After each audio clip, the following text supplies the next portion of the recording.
ہذیان کا مطلب بھی گندی بات ہے، بیہودہ بات ہے، لیکن دو لفظ نکال دیے گئے، اور دوسرا لفظ بکواس.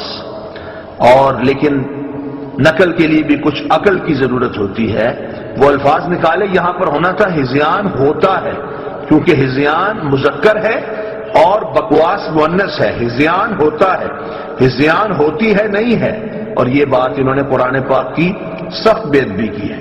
یہ بات تاج کمپنی کے نسخے میں ہی موجود نہیں ہے اور کتب خانہ فیضی کے ہی نسخے میں موجود نہیں ہے، بلکہ یہ قدیمی کتب خانہ دیوبندیوں کا بہت پرانا کتب خانہ جو مولوی اشرف علی تھانوی کے فیض یافتہ مولوی نور محمد وغیرہ اور دیگر افراد اس طرح کے کئی کتب خانے کراچی میں چلا رہے ہیں. یہ قدیمی کتب خانہ بھی دیوبندی افراد کا ہے. اور دیوبندی حضرات نے جب یہ بھی چھاپی تھی فضائل اعمال مصنف کی زندگی کے بعد، تب بھی اس میں یہی الفاظ تھے جن کو بدل دیا گیا. دیکھیے اس کا صفحہ نمبر 95 ہے، یہ آپ ملاحظہ فرمائیے، صفحہ نمبر 95 ہے، آخری گزارش. اور یہاں پر یہ موجود ہے، لیکن نماز کا معظم حصہ ذکر ہے، قرأت قرآن ہے. یہ چیزیں اگر غفلت کی حالت میں ہوں تو مناجات یا کلام نہیں ہیں، ایسی ہی ہیں جیسے بخار کی حالت میں ہذیان اور بکواس ہوتی ہے. یہ بات یاد رہے، یہ صرف ہم اہل سنت و جماعت کا استدلال نہیں، بلکہ ان کی اپنی جماعت کے بہت بڑے مدرسے نے، خیر المدارس ملتان کے مفتیوں نے بھی یہ فتویٰ دیا ہے کہ جو شخص ایسی عبارت کا قائل ہو کہ نعوذ باللہ قرآن پاک کو کہے کہ اگر اس کو غفلت کی حالت میں پڑھیں تو ایسے ہوتا ہے جیسے یہ بخار کی حالت میں ہذیان اور بکواس ہوتی ہے، وہ شخص بے ادب ہے، گستاخ ہے، اور جب تک وہ توبہ نہیں کرے گا اس کے پیچھے نماز ادا نہیں کی جائے گی. اس بات کا خیر المدارس ملتان کے دیوبندی مفتیوں کو بھی اقرار ہے. کاش یہ بات ان تبلیغی جماعت والوں کی سمجھ میں آ جائے کہ دعوت تو تبلیغ کی دے رہے ہیں، لیکن حقیقت میں قرآن پاک کی بے ادبی کر رہے ہیں، حقیقت میں قرآن پاک کی سخت بے ادبی کر رہے ہیں.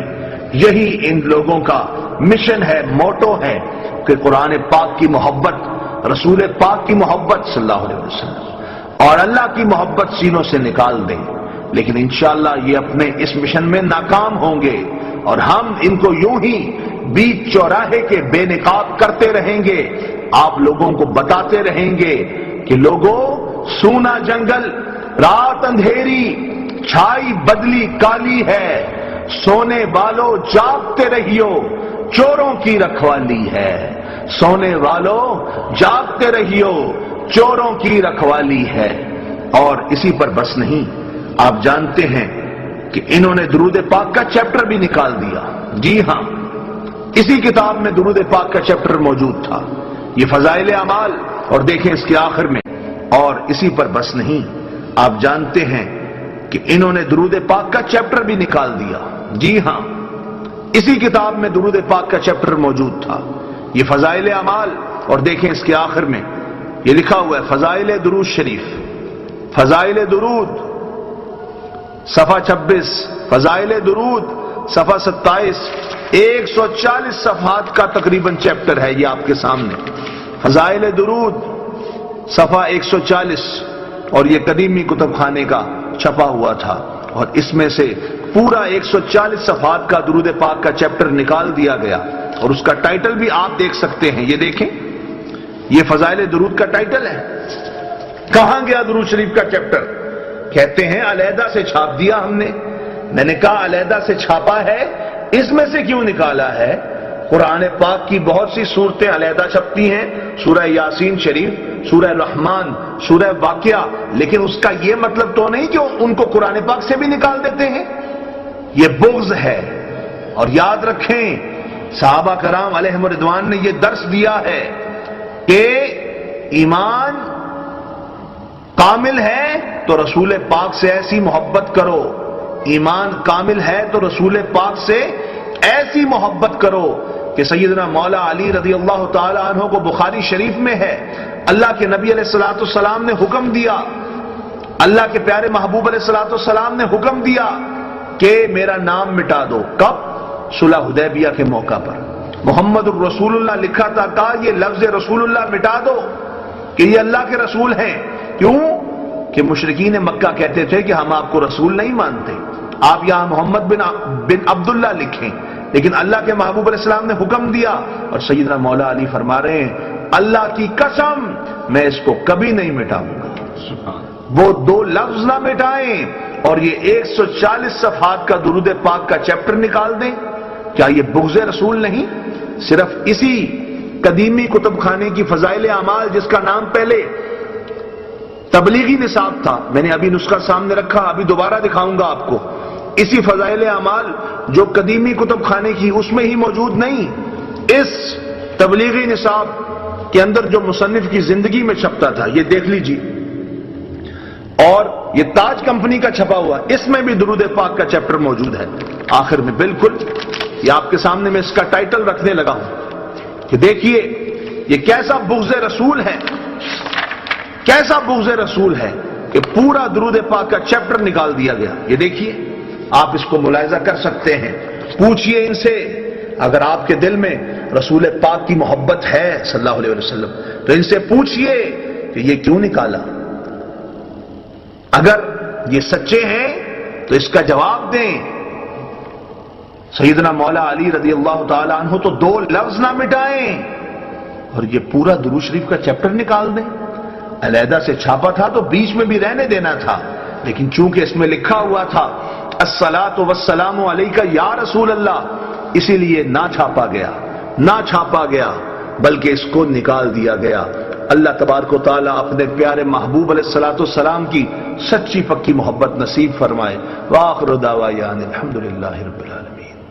آپ کے سامنے جو کتاب موجود ہے اس کا نام ہے علم الفقہ، اردو میں لکھی ہوئی یہ کتاب ہے، 6 حصے کامل چھپی ہوئی ہے، دارالارشاد اردو بازار کراچی سے چھپی ہوئی ہے۔ اس کا مصنف ہے مولوی عبدالشکور فاروقی لکھنوی، دیوبندی مکتبہ فکر کا مشہور مولوی ہے۔ اس کتاب سے ہم آپ کے سامنے یہ مسئلہ دکھانے لگے ہیں کہ اذان میں آقا کریم علیہ الصلوۃ والسلام کا نام نامی، اس میں گرامی سن کر انگوٹھے چومنا کوئی بدعت نہیں، بلکہ یہ فقہ کی کتابوں میں لکھا ہوا ہے، اور نہ صرف وہاں لکھا ہوا ہے بلکہ یہ دیوبندی مولویوں نے بھی مانا ہے کہ انگوٹھے چومنا یہ الحمدللہ جائز ہے۔ اور یہ دیکھ لیجیے، بلکہ اس کے غالباً استحباب کی بات کی ہے۔ صفحہ نمبر ہے 158، اس کا پہلے سب ٹائٹل ملاحظہ فرما لیں۔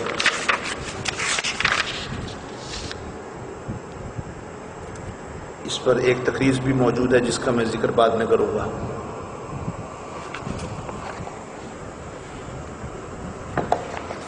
صفحہ نمبر 158، مستحب ہونے کا قول مانا ہے انہوں نے۔ صفحہ نمبر 158،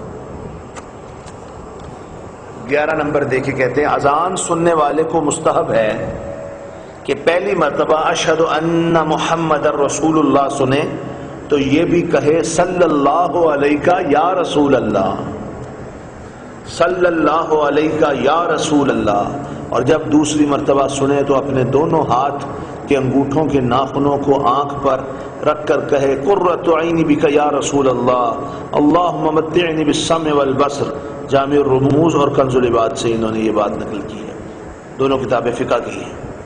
دیوبندی مولوی جو ممبروں میں بیٹھ کر کہتے نہیں تھکتے کہ انگوٹھے چومنا بدعت ہے، وہ جواب دیں اس کا، اور اس کا ترجمہ بھی سن لیں۔ یہ جو لکھا ہے صلی اللہ علیہ یا رسول اللہ، اس کا ترجمہ یہ نیچے فٹ نوٹ میں دیکھیے، 5 نمبر کے تحت، رحمت نازل فرمائے اللہ تعالیٰ آپ صلی اللہ علیہ وسلم پر، اے خدا کے پیغمبر۔ یا رسول اللہ کہنا بھی جائز مانا ہے انہوں نے۔ پھر 6 نمبر کے تحت یہ لکھا ہے قرۃ عینی بک یا رسول اللہ، اللہم متعنی بالسمع والبصر، میری آنکھوں کی ٹھنڈک آپ ہی سے ہے اے رسول اللہ، میری آنکھوں کی ٹھنڈک آپ ہی سے ہے اے رسول اللہ، یا اللہ مجھے فائدہ مند کر سمع اور بصر سے،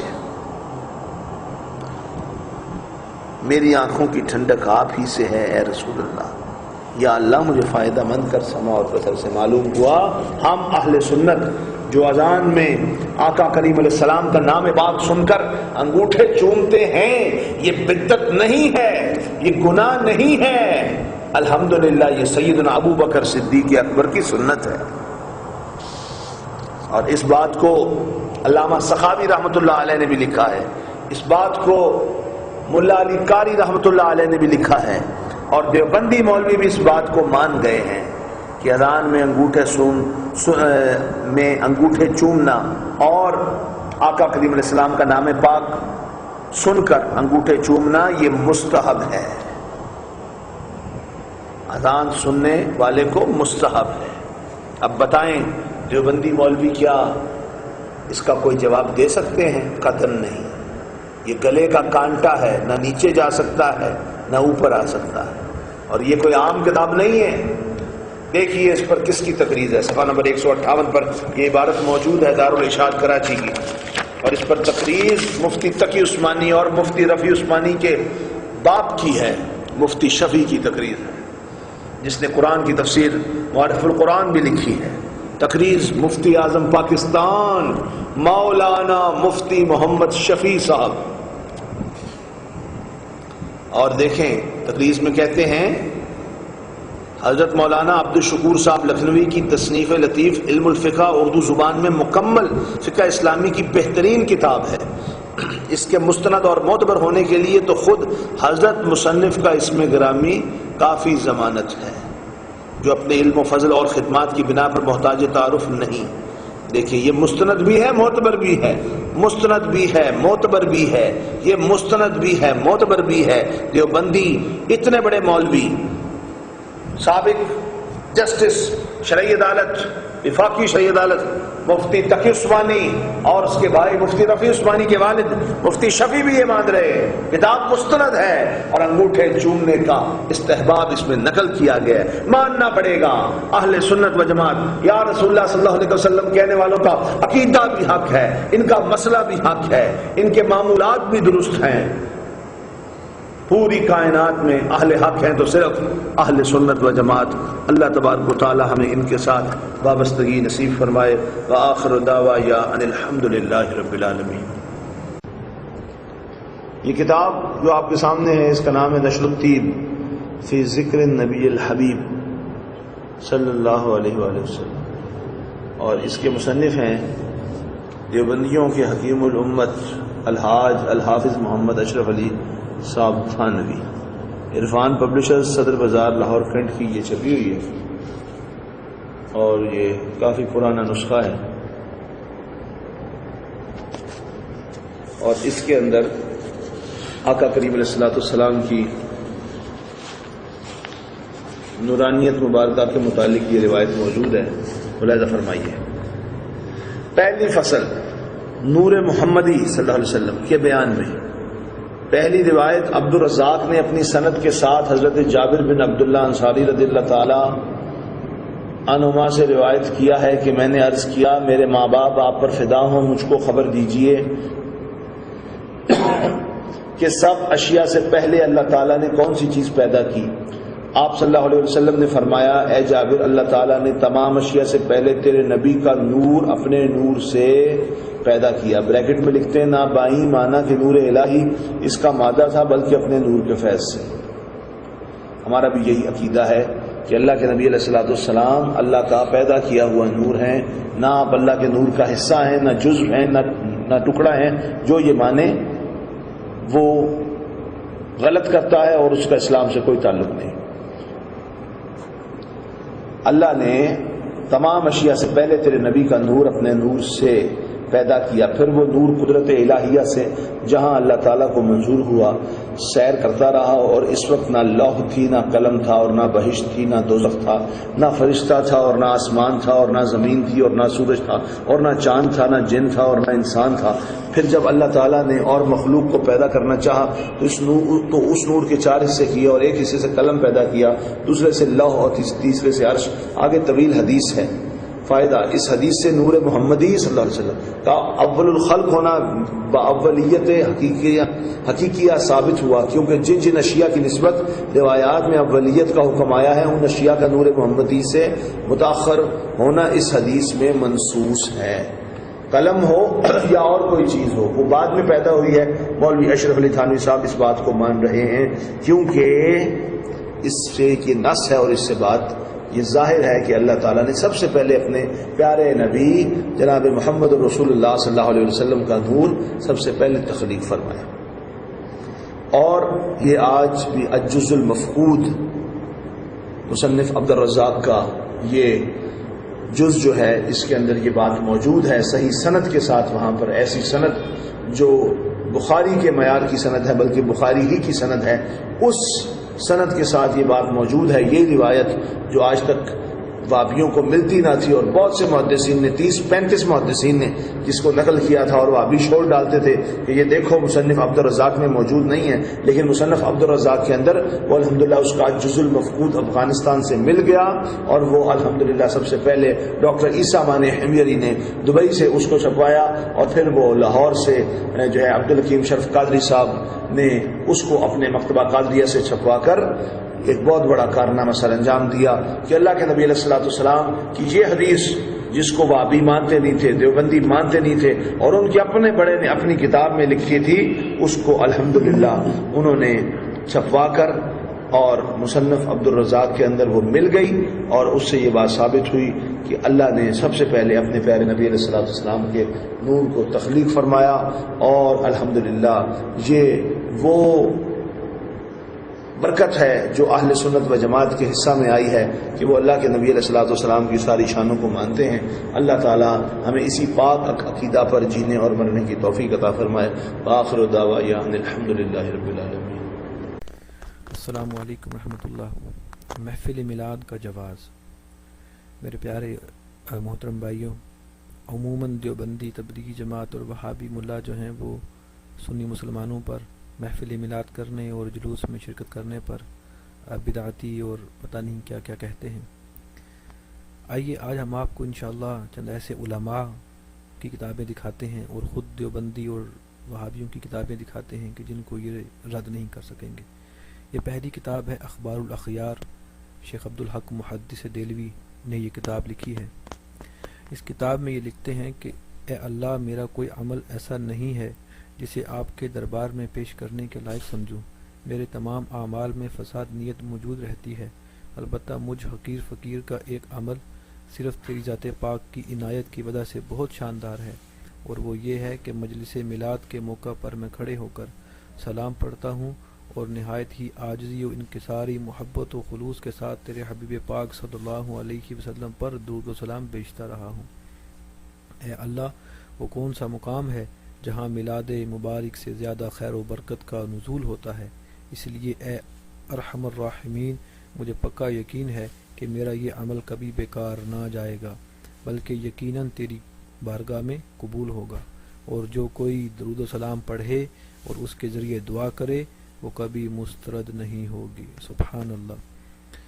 میرے بھائیو، شیخ محقق شیخ عبدالحق محدث دہلوی وہ ہیں کہ جو سب کانٹیننٹ میں علم حدیث لے کر آئے، اور خود دیوبندی بھی اور وہابی بھی ان کو مانتے ہیں۔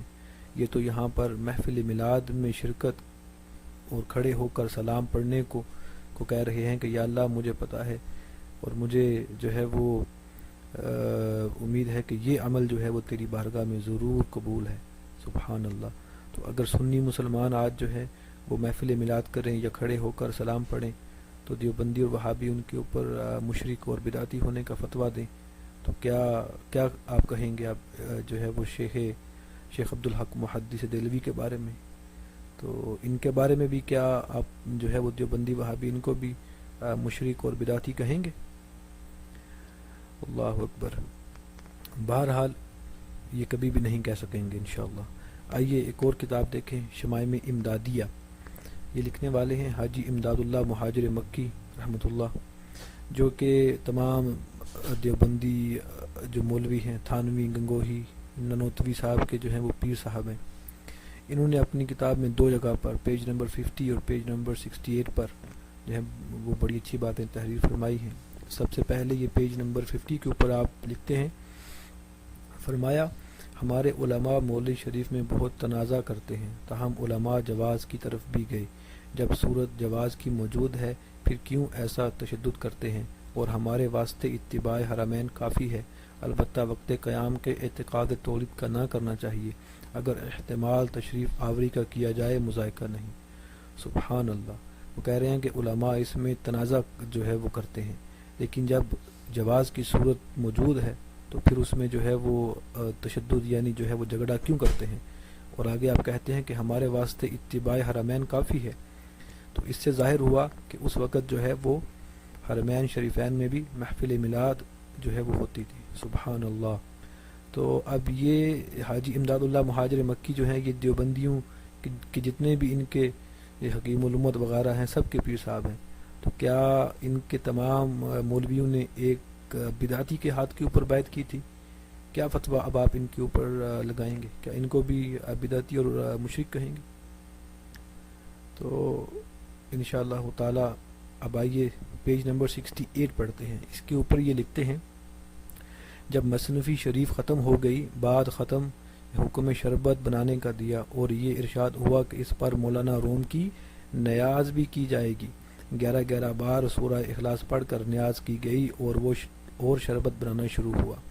آپ نے فرمایا کہ نیاز کے 2 معنی ہیں, ایک عجز و بندگی اور وہ سوائے خدا کے دوسروں کے واسطے نہیں ہے بلکہ ناجائز و شرک ہے. دوسرے خدا کی نظر اور ثواب خدا کے بندوں کو پہنچانا یہ جائز ہے. لوگ انکار کرتے ہیں, اس میں کیا خرابی ہے؟ اگر کسی عمل میں عوارض غیر مشروع لاحق ہو تو ان عوارض کو دور کرنا چاہیے اور نہ یہ کہ اصل عمل سے انکار کیا جائے. ایسے امور سے منع کرنا خیر کثیر سے باز رکھنا ہے. جیسے قیام مولوی شریف اگر بوجہ نام حضرت صلی اللہ علیہ وسلم کے کوئی شخص تعظیماً قیام کرے تو اس میں کیا خرابی ہے؟ جب کوئی آتا ہے تو لوگ اس کی تعظیم کے واسطے کھڑے ہو جاتے ہیں. اگر اس سردار عالم و عالمیان کے اسم گرامی کی تعظیم کی گئی تو کیا گناہ ہوا؟ ایک شخص نے اجمیر شریف کہا, دوسرے نے کہا اجمیر ہے شریف کیوں کر ہو گیا؟ اس نے جواب دیا کہ تمہارا فراج تو تشریف کہا جاوے, اس پر خوش ہوتے ہو اور منع نہیں کرتے, اور اجمیر کی شرافت کے مقبولان الہی کی وجہ سے پیدا ہوئی اس کا ایسا انکار.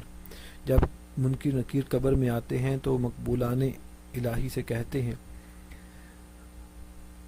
آگے جو ہے وہ عربی میں آپ نے جو ہے وہ عبارت لکھی, اس کے بعد لکھتے ہیں اس سے محفوظ ہے کہ اگر کوئی اس دن کو خیال رکھے, اس دن میں عرس کرے تو کون سا گناہ لازم ہوا. سبحان اللہ.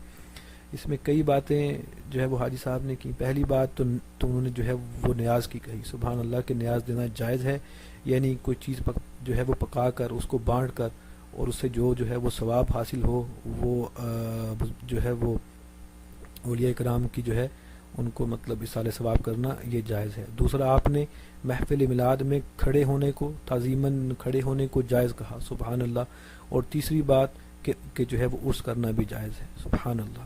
تو اب جو ہے وہ دیوبندی بتائیں کہ اگر ہم کھڑے ہو کر پیارے آقا مدینے والے مصطفیٰ صلی اللہ علیہ وسلم پر درود و سلام پڑھیں تو آپ ہمیں جو ہے وہ مشرک اور بدعتی کہتے ہیں. یہ تو خود آپ کے جو ہے وہ تمام مولویوں کے بڑے جو ہے وہ شیخ صاحب نے تمام چیزوں کو جائز کہا ہے, اور مطلب نیاز دینا, کھڑے ہو کر سلام پڑھنا اور عرس کرنا وغیرہ سب کو انہوں نے جائز کہا ہے. تو کیا آپ ان کو بھی بدعتی کہیں گے؟ تو آئیے اب آپ کو انشاءاللہ تعالی ایک اور کتاب دکھاتے ہیں. یہ ہے سیرت الرسول. یہ لکھنے والا ہے جو ہے وہ ابن عبد الوہاب نجدی کا جو ہے وہ بیٹا ہے.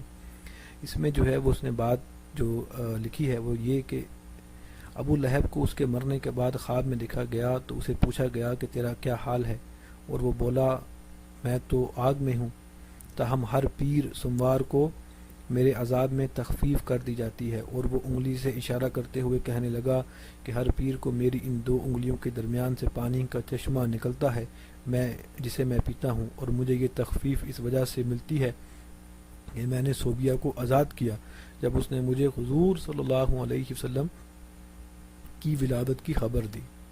آگے جو ہے وہ شیخ عبداللہ بن عبد الوہاب جو ہیں وہ ابن جوزی کے حوالے سے لکھتے ہیں کہ جب ابو لہب جیسے کافر کا یہ حال ہے کہ جس کے بارے میں قرآن میں مذمت نازل ہوئی تو اس کو حضور صلی اللہ علیہ وسلم کی میلاد کی رات خوشی کرنے پر یہ جزا یعنی عذاب سے تخفیف دی جاتی ہے، تو اس توحید کو ماننے والے مسلمان امتی کا کیا حال ہوگا جو آپ صلی اللہ علیہ وسلم کی میلاد کی خوشی منائے۔ سبحان اللہ۔ تو اب جو ہے وہ حق بات الحمدللہ جو ہے وہ مخالفین کے منہ سے بھی اللہ تبارک و تعالیٰ نے جو ہے وہ کہلوا دی۔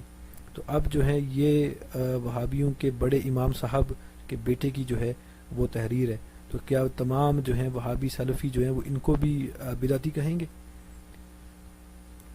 اور یہاں پر جو بات انہوں نے جو ہے مطلب ابو لہب کی وہ کی ہے کہ دیکھیں جب ایک کافر جو ہے جو کہ جہنمی ہے، جب اس کو پیارے آقا صلی اللہ علیہ وسلم کی آمد کی خوشی کرنے پر جب اس نے لونڈی آزاد کی تو اس کو اللہ نے جو ہے وہ مطلب اتنا نوازا کہ اس کے جو ہے وہ ہر سوموار کو جو ہے وہ اس کے عذاب میں تخفیف کر دی۔